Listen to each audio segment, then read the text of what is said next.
It's 1922, and a British archaeologist named Leonard Woolley is digging in the south side of Iraq at a site called and he opens up a pit, and then there's a skeleton in it, which, fine, that's what you're digging for, that's kind of like the whole point here.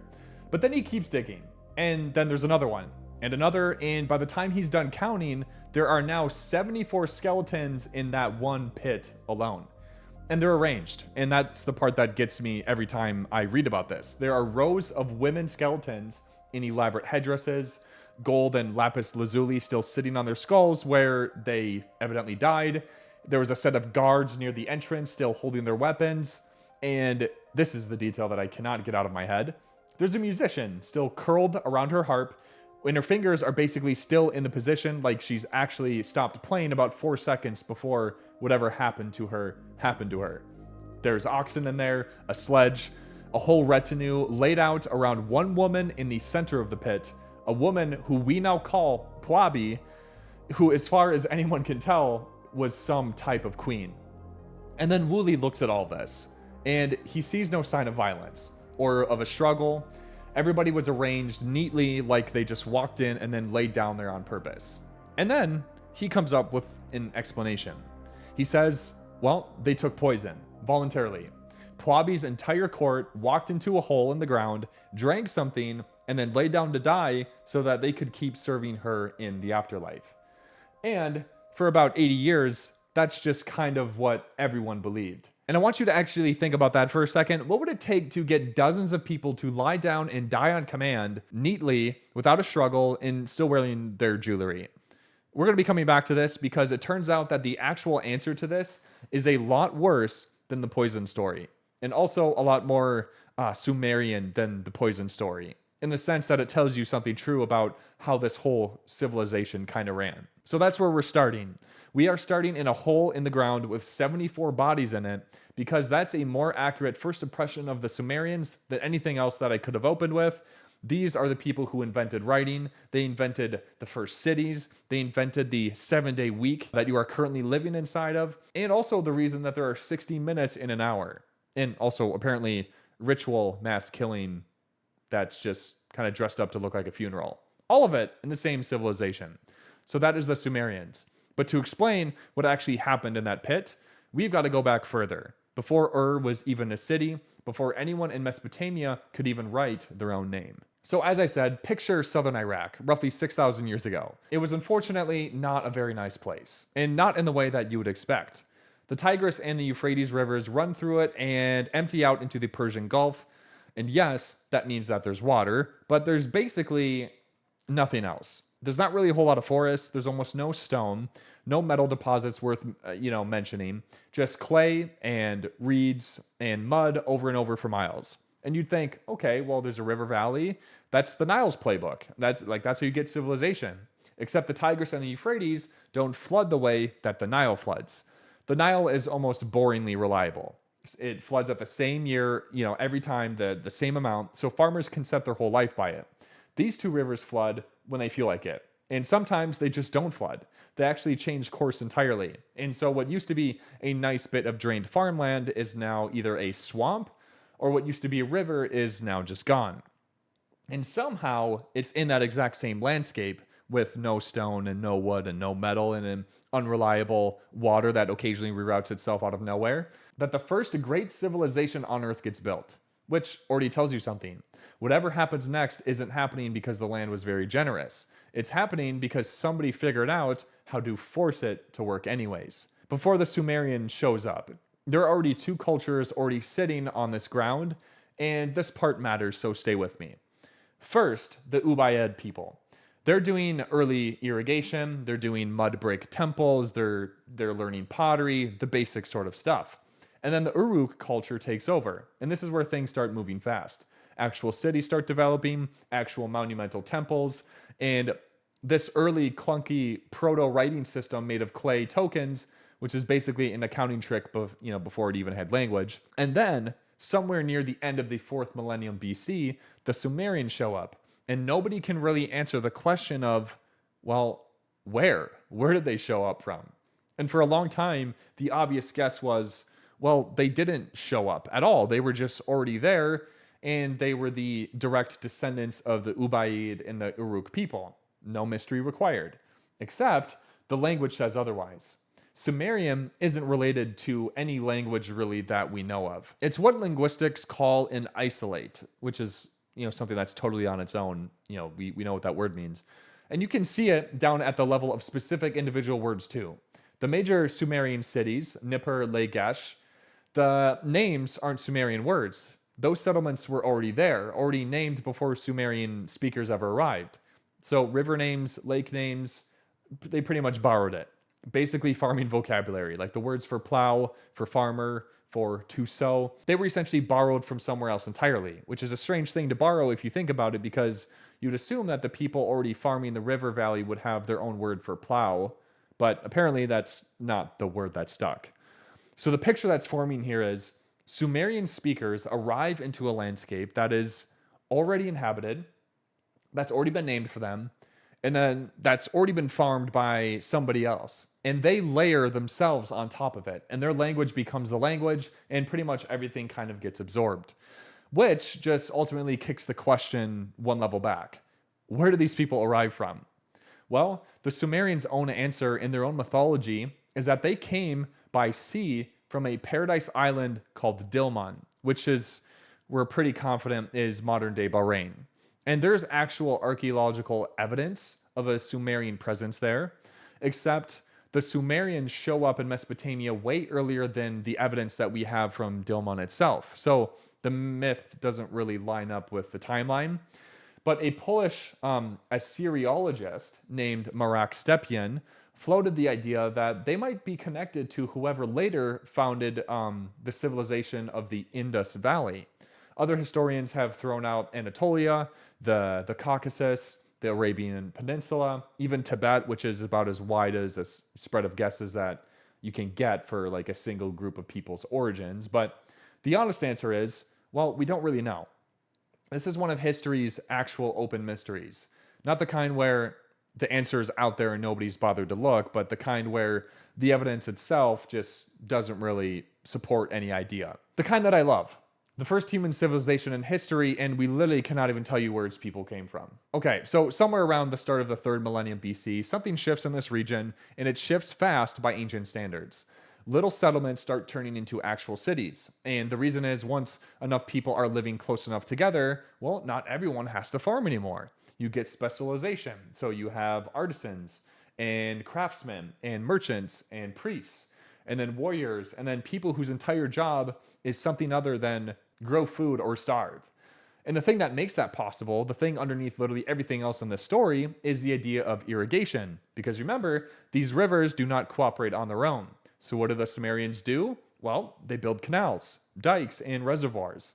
A whole engineered network to force the water to behave however they need it to.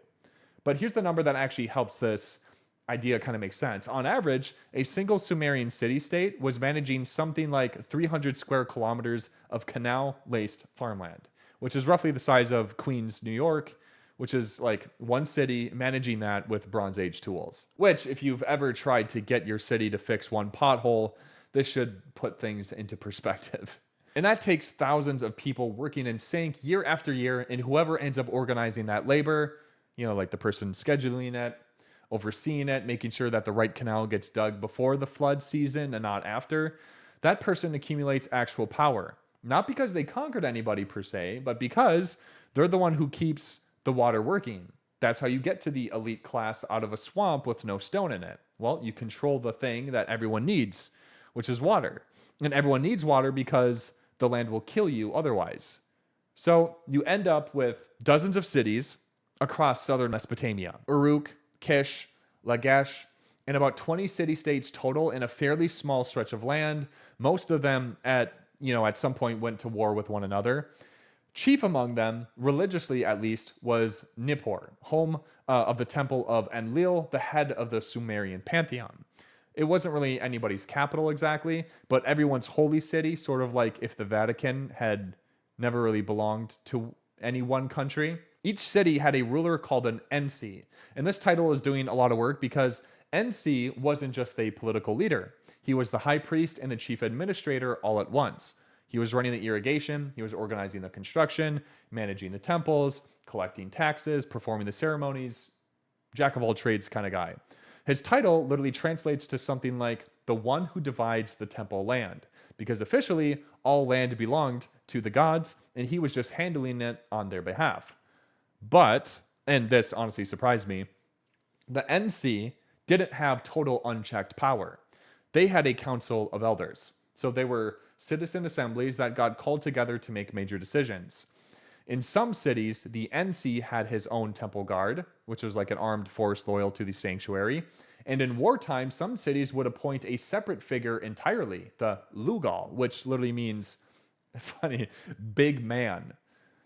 So an actual historical title, that is, big man, which is a stronger job title than half of the ones that we use today. Like, I don't know, I found that to be funny. But at first, the big man, or Lugal, was temporary. He was an emergency wartime position, so you would appoint him, then the war ends, and then he goes back to just being a regular guy.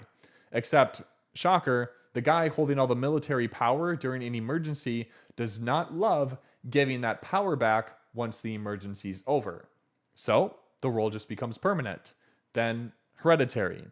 And then the NC, who used to be the top of the food chain, slowly gets demoted into something more like a mayor or a high priest working under a king that he now answers to. So that's the first kind of idea of monarchy showing up in the picture in Sumer for the first time.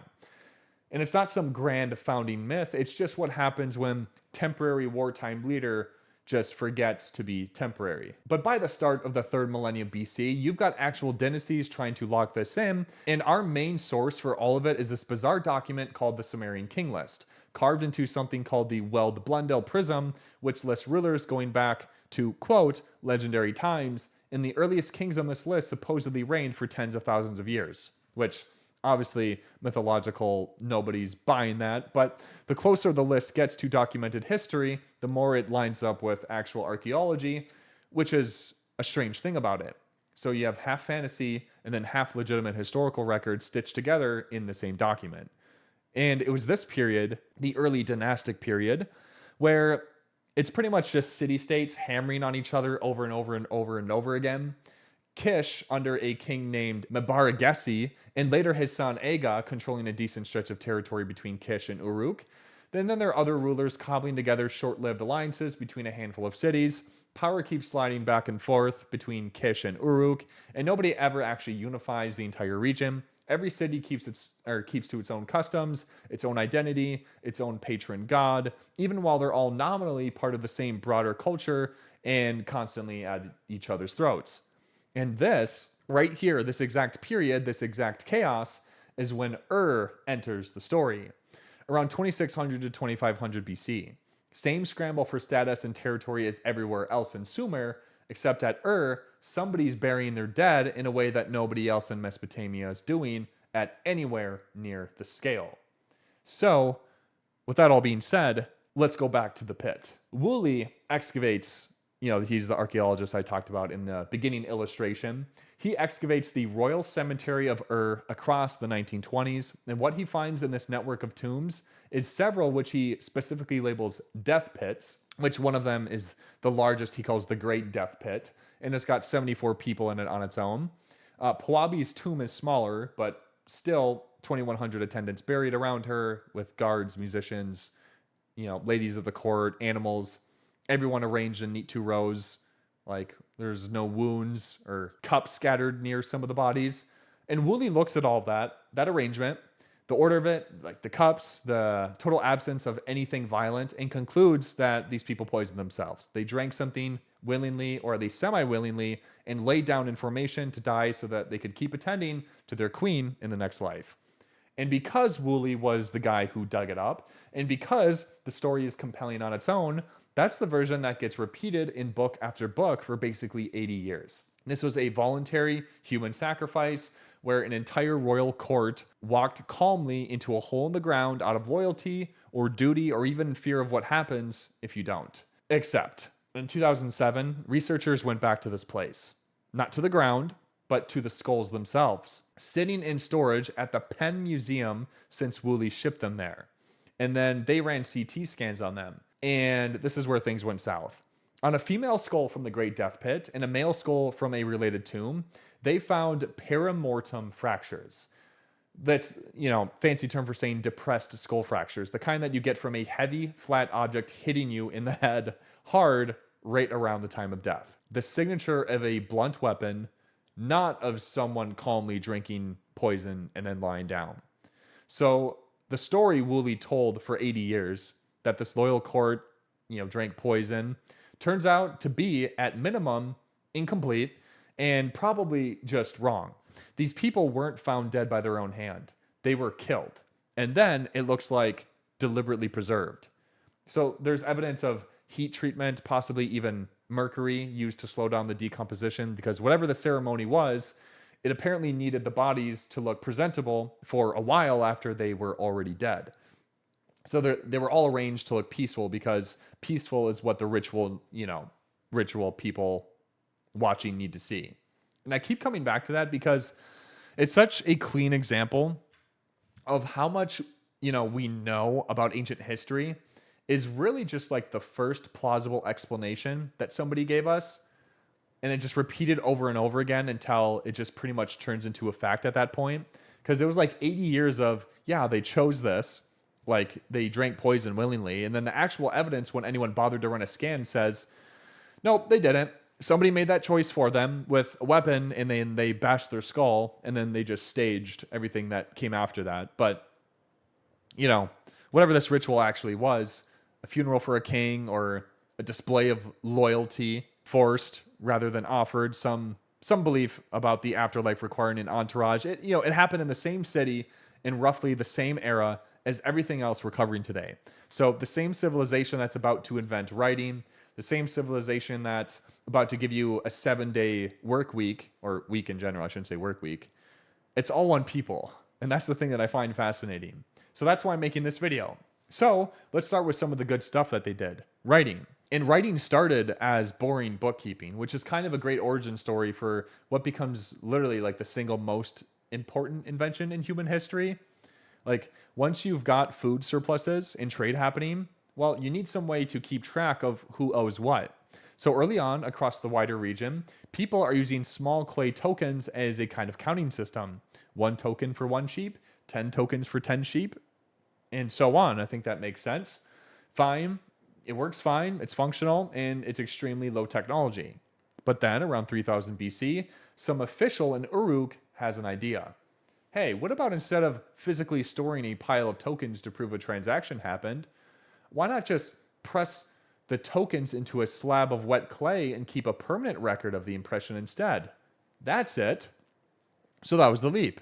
Storing the shape instead of the object. And it was from there people started drawing directly into the clay instead of pressing tokens. They made pictograms, a sheep, a loaf of bread, a person, each symbol standing for one concrete thing. And the early version of this system had something like 2,000 different signs, which is, a lot of them are still basically shaped like the tokens that they replaced, which is clunky, hard to use, and hard to teach. But nonetheless, this whole idea keeps evolving. The symbols stop meaning just objects and start meaning actions and ideas. So a picture of a foot doesn't just mean a foot anymore. It can mean walk or run or movement in general. Writing is becoming flexible enough to express thought instead of just like keeping inventory. And then a giant leap happens, an actual giant leap. The Sumerians figure out that a symbol can represent a sound instead of a meaning. So for example, the word for arrow in Sumerian happened to sound like the word for something else entirely. And instead of needing a whole new symbol for that second word, they just reused the arrow sign for its sound, which starts small, but it is not small. That's the difference between a system that you can only draw that can only draw you a sheep, and a system that you can actually write a sentence with grammar and tonality, with anything that a spoken language that can do. So scribes press these signs into wet clay with a cut reed at an angle, which leaves this distinctive wedge-shaped mark, and that's why the whole system, cuneiform, it just comes from the Latin for wedge. And this doesn't stay a Sumerian thing. The Akkadians pick it up, and then the Babylonians, then the Assyrians, the Elamites, the Hittites, and it becomes the standard writing system across the entire region for centuries, used for everything from trade contracts to law to literature that, might be somebody's shopping list. But this is the part that actually gets me. Clay actually sounds like a rather terrible material to write on. And it's also one of the most durable materials on Earth if a building burns down around it, just because fire bakes the tablet harder instead of destroying it. So, over 1 million cuneiform tablets have survived to today, and archaeologists are actually still digging them up. Basically, everything we know about how these people lived, what they believed, what they argued about, we know because they happened to write it down on something that actually fire makes stronger instead of weaker. And once you've got writing, cities, irrigation, and a functioning state, the Sumerians just start casually inventing other things at a rate that's a little absurd once you start actually listing them out. They of course invent the plow, which sounds unglamorous, but it made farming efficient enough that fewer people needed to work the land at all, which is the exact same thing that the specialization stuff did from earlier in the video, but now it's just compounding on itself. After that, they invented the wheel, and this is the one that everyone knows, except the early version wasn't actually for transporting things. It was for religious processions. It would be used for carting statues of the gods and rulers around pretty much. And then, of course, eventually it becomes a military technology, which is the first war chariots, except the Sumerians didn't have horses yet, so their chariots were actually pulled by donkeys. So, like, instead of cavalry, the first military charge in human history was functionally donkeyry. No, I refuse to apologize for that word. Anyways, but what about architecture? Well, they're building arches and columns before basically anyone else on Earth, out of mud, out of bricks and reeds, because remember, they don't have stone here. Their signature structures are ziggurats, which are these massive step temple towers, and the Great Ziggurat is often floated as a possible inspiration behind the biblical Tower of Babel story. Actually, that's what biblical scholars do think it is that it was a ziggurat. They also invented soap, more or less by accident, mixing animal fat with lye. They invented beer, actually developed an entire brewing process, with a dedicated goddess to it, Ninkasi, whose name literally translates to something like the lady who fills the mouth. Beer, not wine, was the standard drink across Mesopotamia. They didn't have hops, so it wasn't bitter.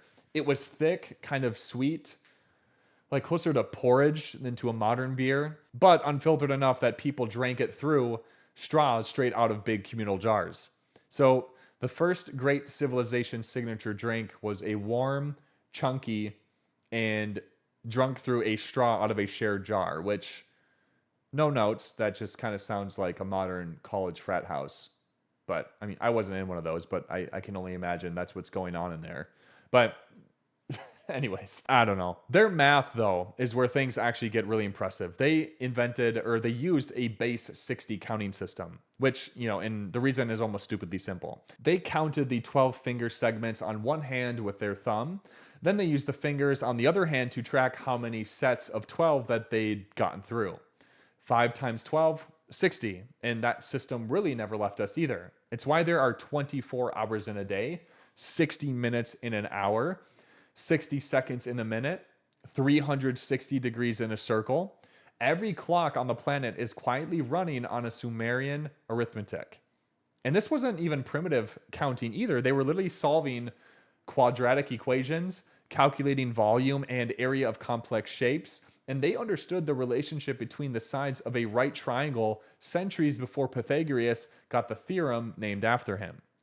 They were also tracking planetary movement. They were compiling star catalogs, predicting solar and lunar eclipses, and because they believed the position of the stars actually shaped their human fate, this was also, more or less, where astrology comes from. Their calendar ran on lunar months, 12 of them, roughly 354 days in a year, with an extra month tossed in periodically to keep it lined up with the actual solar year. And the 7-day week, the one that you're using right now to plan your entire life pretty much off of, traces back here too. Each day was tied to a celestial body, which is why the Sunday is the sun's day, and Monday is the moon's day, and Saturday is Saturn's day, which I think that's rather interesting. But they also wrote some of the earliest law codes that we have. Well, before Hammurabi, covering trade, property, marriage, inheritance, criminal offenses, stuff like that. And they built actual schools, mostly for boys from elite families, teaching them math, astronomy, law, literature, religion, which is the first time in human history where going to school is a thing that exists as an institution. So, quick recap. They invented writing, the wheel, the base 60 math that's still running your clock, by the way, the 7-week day or 7-day week, beer, soap, formal education, the same people who staged a mass killing to look like a peaceful funeral. Yep, same civilization. That's just what an actual complicated functioning human society looks like up close, instead of from what we see in a museum. And for a long stretch, the Sumerians share this region with this group called the Akkadians, which was a Semitic-speaking people up in the north.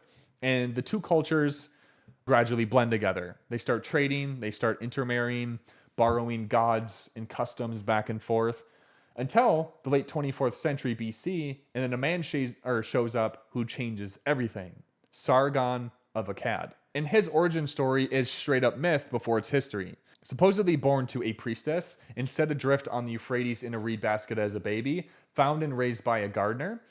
As an adult, he claws his way into the royal court at Kish, overthrows the king, and then just keeps going, city after city, until for the first time in recorded history, one ruler controls the entire region, not just Sumer. Sargon's empire stretches from the Persian Gulf to the Mediterranean, from the Zagros Mountains to the edge of Anatolia, the first actual attempt at a centralized, multi-ethnic state governed with appointed officials and garrisons instead of just conquered and abandoned. His armies go as far as Syria, where they destroyed the kingdom of Ebla and into Elam, capturing its capital at Susa. So Akkad becomes the first superpower ever in recorded history. His grandson, Naram Sin, pushes it even further. He crushes rebellions across Sumer and Syria, takes the title King of the Four Corners of the World, and then does something that no Mesopotamian ruler ever had done before him. Declares himself personally a living god, a walking, ruling deity. Not just a king of the gods, or not just a king that the gods happen to favor, which is the claim that every other king had before him. That's the peak of Akkad. And it doesn't last. Trouble comes from the east. The Gutians, I don't know if I'm pronouncing that correctly, but it was a tribe of people out of the Zagros Mountains, and then they pretty much start raiding Mesopotamian cities around 2200 BC. A Gutian leader defeats the Akkadian army outright and takes the sacred city of Nippur, an event apparently important enough that he had it carved into a stone. Some Gutian rulers get pushed back. One's even captured by the Akkadian king Kali Shari, but the empire is already coming apart at the seams, and after that king dies, the Gutians take the rest of Mesopotamia in a full offensive. This period gets called Mesopotamia's first dark age. And here's why it actually falls apart so completely. The Gutians are mountain people. They don't know how to run river valley irrigation. Remember, that's like the entire foundation that this whole civilization is built on. So under Gutian rule, the canal systems break down, agriculture collapses, cities get abandoned, and then only down in the remote swampy south does something like a traditional Sumerian life keep limping along, mostly undisturbed. The Gutians never managed to build a stable government of their own, and resistance built from literally every single direction. The Akkadians come, Elamites, Sumerians alike, until a ruler from Uruk named Utu Hegal finally defeats them around 2120 BC and drives them out roughly after a century of foreign control. What follows is a scramble among the newly freed city-states, and then leadership eventually falls to a man named Ur-Nammu, founder of what we now call the Third Dynasty of Ur. He unifies Sumer and Akkad under one rule, and he's remembered most for one specific project: building the Great Ziggurat of Ur, a massive stepped temple dedicated to the moon god Nana. And this one's worth pausing on because it's the same city, Ur, the same place where centuries earlier, somebody staged a mass killing to look like a peaceful funeral procession into the afterlife. And now, generations later, it's the capital of a revived Sumerian golden age, building one of the most recognizable monuments in the ancient world. Literally the same place, but under a completely different chapter now. Ur-Nammu's dynasty rebuilds the irrigation systems that the Gutians let collapse and runs an increasingly centralized bureaucracy. And then the region splits into provinces under appointed officials, funded through a clever rotating tax system called the Bala, which is where each province only had to fully fund the central government for about a month a year instead of constantly. It's also very likely when the Sumerian king list, as we know, gets compiled, which is a political document as much as it was a historical one, designed to link this new dynasty back to legendary ancient kings and make this whole thing look inevitable. And even though Akkadian is what people are actually speaking on the street by this point, Sumerian gets deliberately restored as the official language of religion, administration, and literature. It's a formal ceremonial language, the same role that Latin plays in medieval Europe centuries later. Once, nobody's speaking it at home anymore either. But underneath the restoration, things are cracking. A bureaucracy that runs fine under a strong ruler turns bloated and resentful under a weaker one. And on top of the politics, there's an environmental problem stacking up quietly in the background. Centuries of aggressive irrigation have been slowly salting the soil, and then salt builds up and then kills a bunch of their crop yields. And some historians think a huge amount of southern Mesopotamian farmland was already unusable by the end of this dynasty, literally just from the salt. So the outside pressure hits at the same time. From the west, the Amorites, who were this nomadic Semitic-speaking tribes, start pushing into Mesopotamia, and then they come in, they start disrupting trade and farming as they go. From the east, the Elamites, like an old rival of theirs, start pressing in too, so they get collapsed on both sides. The last king of the dynasty, Sin, tries to hold the line, and he literally just can't. The Amorites keep chipping at the trade networks, the economy keeps sliding, and finally, in 2004 BC, the Elamites deliver the actual killing blow. They capture and sack the city of Ur. To the people living through it, this was nothing short of a cosmic catastrophe, gods and all, not just an army losing a war. There's an exact text from this exact period called the Lament of Ur, and it doesn't read like history. It reads like grief that's formally organized into literature. It opens up by naming the great cities and the temples of Sumer one by one, and the gods who supposedly abandoned each one of them. At one point, it just says that the god of the city turned away, its shepherd vanished. Later, there were corpses floating in the Euphrates, brigands roamed the roads, and the goddess Ningal is described begging the gods Anu and Enlil not to destroy her city and being refused anyway. And it's not subtle. It's a city's entire population trying to process in real time, watching everything around them collapse and telling them that the god themselves ordered it.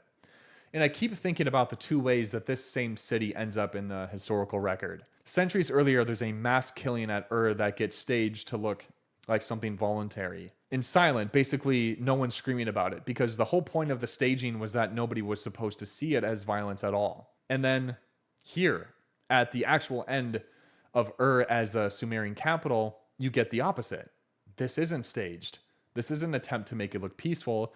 Literally, it's just an entire population writing down obsessively in agonizing detail exactly how bad it was. One of the catastrophes was hidden, and the other screamed about for 1,000 years after the fact. Same city, same people more or less, but wildly different responses to disaster. So after 2004 BC, Sumer as an actual political entity just doesn't ever come back. Mesopotamia splinters into smaller Amorite-ruled kingdoms, and the most importantly, which eventually becomes Babylon, especially since Hammurabi takes the throne just a few centuries later. Sumerian dies out as an everyday spoken language, but it doesn't disappear. It survives exactly the way that Latin does, as a sacred, scholarly language still being taught and copied and used in religious texts long after nobody's using it to order dinner. Its religion, literature, science all get absorbed pretty much into Akkadian, Babylonian, and Assyrian culture, and from there into basically everything downstream of Mesopotamia. So the Sumerians disappear as a distinct people, but you're still living inside of their math. Every clock you've looked at today has 60 minutes on it because somebody was counting finger segments 6,000 years ago. Every calendar you own has a 7-day week because somebody assigned it to each day to a different point of light in the sky. And somewhere under a few thousand years of sand in southern Iraq, there's a decent chance that there's another pit like Puabi's that just nobody's found yet. Arranged just as neatly, waiting for someone eventually to run a scan and find out what the heck actually happened there. If you made it this far, thank you so much for watching the video. If you enjoy videos like this, please consider hitting the subscribe button. It's going to help out my channel a lot. Yeah, more videos coming, so I'll see you in the next one.